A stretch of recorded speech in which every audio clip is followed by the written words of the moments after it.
کہ آپ صلی اللہ علیہ وسلم کی خدمت میں کوئی شخص کسی بھی زبان میں گفتگو کرتا، آپ اس سے اسی کی زبان میں بات کرتے تھے، کیونکہ آپ تمام مخلوقات کی زبانیں جانتے تھے۔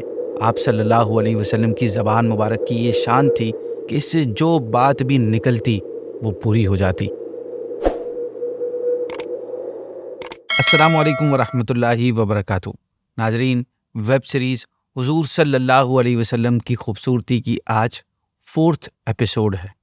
ناظرین، شعر ہے، وہ زباں جس کو سب کن کی کنجی کہیں، ان کی نافذ حکومت پہ لاکھوں سلام، ان کی باتوں کی لذت پہ بے حد درود، ان کے خطبے کی ہیبت پہ لاکھوں سلام۔ شعر سے آپ سمجھ گئے ہوں گے کہ آج ہم نبی کریم صلی اللہ علیہ وسلم کی زبان مبارک اور اس سے نکلنے والے کلام کی خوبیوں کے بارے میں سنیں گے۔ ایپیسوڈ میں جو بھی قرآنی آیات یا روایات بیان ہو رہی ہیں وہ آپ کو اس کے ریفرنسز ویڈیو کے ڈسکرپشن میں مل جائیں گے، آپ چیک کر سکتے ہیں۔ ناظرین، پیارے آقا صلی اللہ علیہ وسلم عربی زبان میں گفتگو فرماتے تھے۔ عربی لینگویج دنیا کی سب سے زیادہ گہری زبان ہے، ڈیپ ہے، اس کی بے شمار خصوصیات ہیں۔ قبیلہ قریش اور بنو سعد عربی زبان میں بلند مقام رکھتے تھے، اور رسول کریم صلی اللہ علیہ وسلم کا تعلق بھی انہی سے تھا، یعنی آپ خاندان قریش سے تھے اور آپ کا بچپن قبیلہ بنو سعد میں گزرا تھا۔ آپ خود فرماتے ہیں، میں عربی میں تم سے زیادہ فصیح ہوں، یعنی تم سب سے زیادہ اچھی اور عمدہ عربی بولنے والا ہوں۔ میں قریشی ہوں اور میری رضاعت بنو سعد بن بکر میں ہوئی ہے۔ ایک موقع پر حضرت ابو بکر صدیق رضی اللہ تعالیٰ عنہ، جو کہ تاجر ہونے کی وجہ سے عرب اور عرب کے علاوہ کئی ملکوں کے سفر کر چکے تھے، آپ نے رسول کریم صلی اللہ علیہ وسلم کی بارگاہ میں عرض کیا، رسول اللہ صلی اللہ علیہ وسلم، میں بہت سے عرب کے فصحاء کو سنا ہے، یعنی اچھی اور عمدہ عربی بولنے والوں کو سنا ہے، مگر میں نے آپ سے بڑھ کر کسی کو فصیح نہیں پایا۔ آپ نے فرمایا، میرے رب نے میری تربیت فرمائی اور میری پرورش بنی سعد میں ہوئی ہے۔ ناظرین، نبی کریم صلی اللہ علیہ وسلم کی فصاحت و بلاغت میں کئی خصوصیات، کئی کوالٹیز ہیں۔ عربی زبان کی پوری ہسٹری میں کوئی ایسا شخص نہیں ہوا جو آپ سے زیادہ فصیح و بلیغ ہو۔ آپ کی احادیث میں کئی ایسے جملے موجود ہیں جن میں الفاظ کم مگر ان کے معنی، ان کے مفہوم، ان کی گہرائی بہت زیادہ ہے۔ یوں لگتا ہے کہ جیسے کوزے میں دریا بند ہے۔ گفتگو ایسی صاف کہ کسی قسم کا کوئی ابہام، ایمبیگیوٹی نہیں ہے، اور سب سے بڑھ کر یہ کہ سننے والے کے دل میں کوئی سوال باقی نہیں رہتا اور وہ آپ کے جواب سے مکمل سیٹسفائیڈ ہو جاتا ہے، مطمئن ہو جاتا ہے۔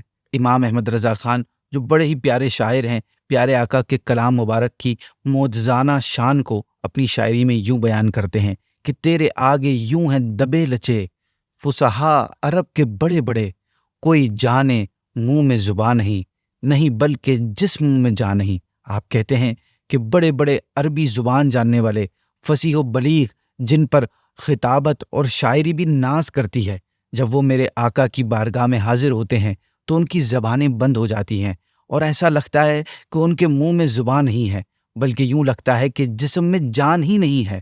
ایک مرتبہ حضرت عمر بن خطاب نے عرض کی، یا رسول اللہ، نہ تو آپ کہیں باہر تشریف لے گئے اور نہ ہی آپ لوگوں میں اٹھے بیٹھے، پھر آپ اپنی زبان میں ایسے فصاحت کہاں سے لائے ہیں؟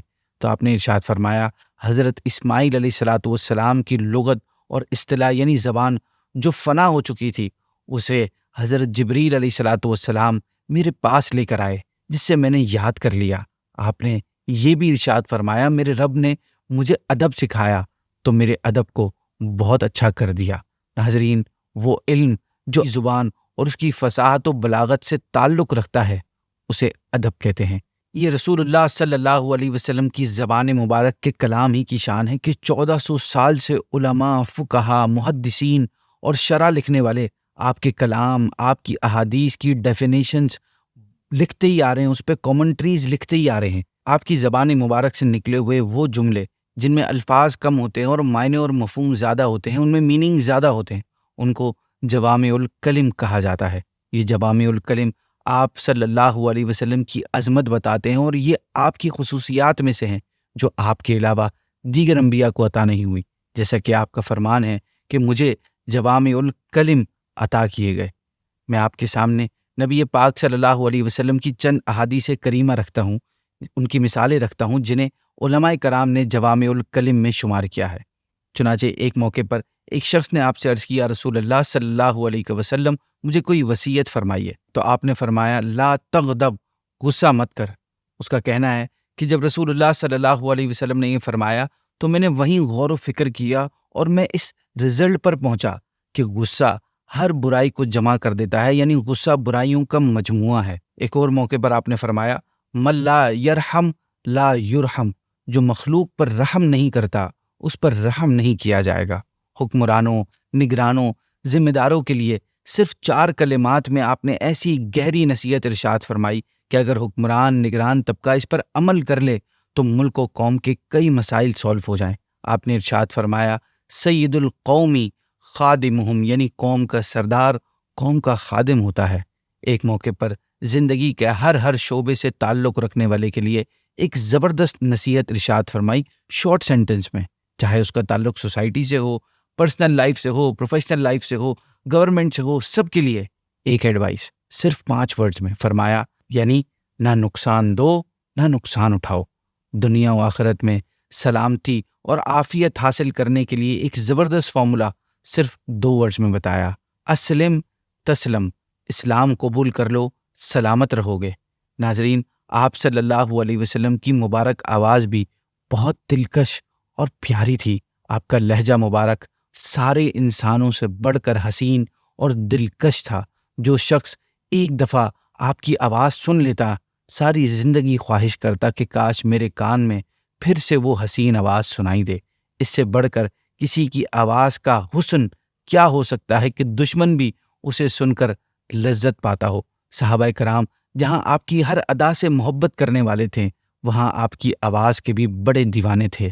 حضرت قتادہ فرماتے ہیں کہ اللہ پاک نے نبی کریم صلی اللہ علیہ وسلم کو حسین چہرے اور حسین آواز دے کر بھیجا ہے۔